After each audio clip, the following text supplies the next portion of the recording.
ईमानदार मिठाई वाला। एक गांव में महेश नाम का एक हलवाई रहता था।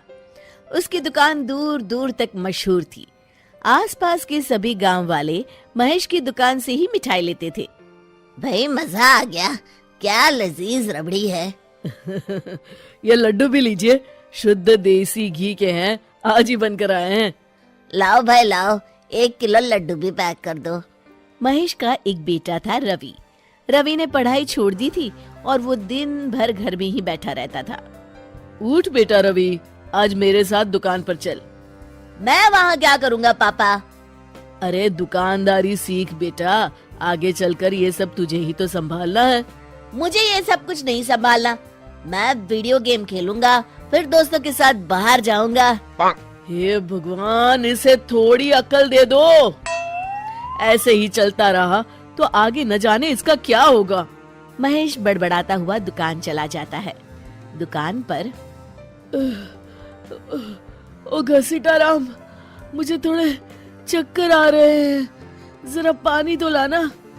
जी जी मालिक। सुन, मैं घर जा रहा हूँ, आज दुकान तू संभाल ले। जैसा आप कहे मालिक। महेश बिस्तर पर लेटा है। आपको बहुत तेज बुखार है, 1 हफ्ते बेड रेस्ट करनी होगी और ये दवाइयाँ लेनी होगी।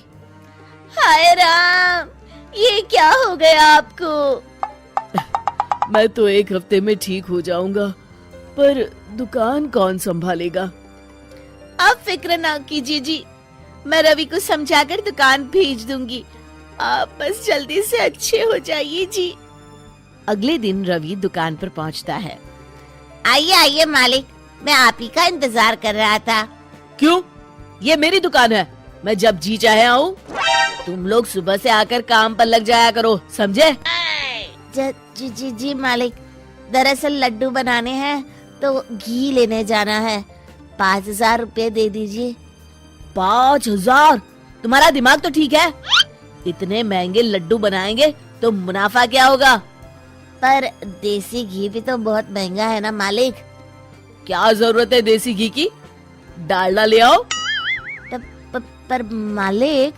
मुझसे बहस मत करो, जितना कहा गया है करो। और क्या क्या बन रहा है? मावे की बर्फी मालिक।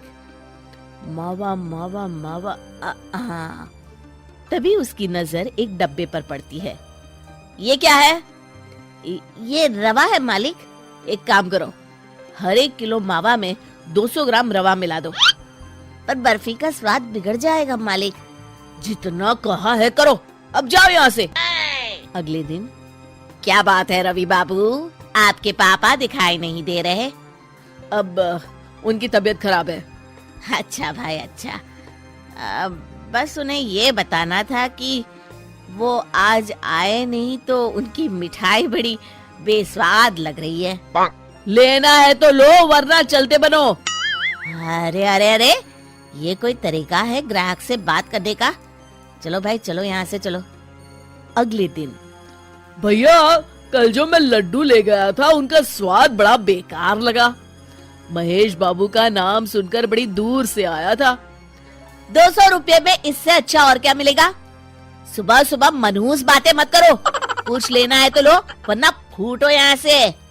रवि के इस व्यवहार के चलते 2-4 दिनों में ही ग्राहकों का आना कम हो जाता है। मैंने तो सोचा था कि कम पूंजी में ज्यादा मुनाफा होगा, पर यहाँ तो घाटा हो रहा है। आखिर चक्कर क्या है? लगता है ये दुकानदारी मेरे बस की नहीं। महेश ठीक होकर दुकान लौटता है तो घसीटाराम उसे सब कुछ बताता है। हे भगवान, इसने तो मेरी सालों की मेहनत पर पानी फेर दिया। अब क्या करेंगे मालिक?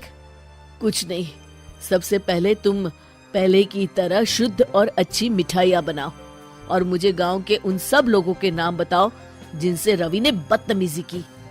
रवि, कल सुबह दुकान पर आ जाना, बहुत जरूरी काम है। मुझे नहीं आना, मैंने 1 हफ्ता दुकान संभाल ली है, अब संभालो आप।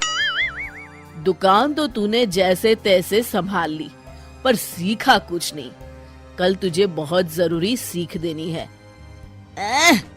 रवि पैर पटकता हुआ बाहर चला जाता है। अगले दिन। ये ले ताजी शुद्ध मिठाइयाँ। मैं इतनी मिठाइयों का क्या करूं? इन्हें उन सब के घर देकर आओ जिनसे तुमने बदतमीजी की, और साथ में माफी भी मांग लेना। अरे पर मैंने तो सिर्फ उन्हें। बेटा, घर आया मेहमान और दुकान पर आया ग्राहक भगवान के समान होता है। अब तू जल्दी जा और कल से कमाल देखना। रवि उन सभी 4-5 लोगों के यहाँ जाकर मिठाई देता है और माफी मांगता है। अगले दिन दुकान पर ग्राहकों की भीड़ लग जाती है। मान गए महेश बाबू, आपने तो आते ही घर तक मिठाई भिजवा दी। बस मेरे बेटे की गुस्ताखी को माफ कर देना भाई, उसमें अब तक बचपना है। हाँ हाँ, आपके लड्डू के बदले हर चीज की माफी है। भाई आज तो मेरे पड़ोसी भी आपकी उदारता देख के दंग रह गए। इतनी बड़ी दुकान के मालिक का बेटा घर तक माफी मांगने आया। भाई रिश्ते निभाना तो कहीं आपसे सीख है। बस आप लोगों की दया है। ताजी रसमलाई आई है, लेंगे आप? हाँ भाई हाँ, 200 ग्राम पैक कर दो। शिक्षा, सफलता पाने के लिए ईमानदार और विनम्र होना बहुत जरूरी है।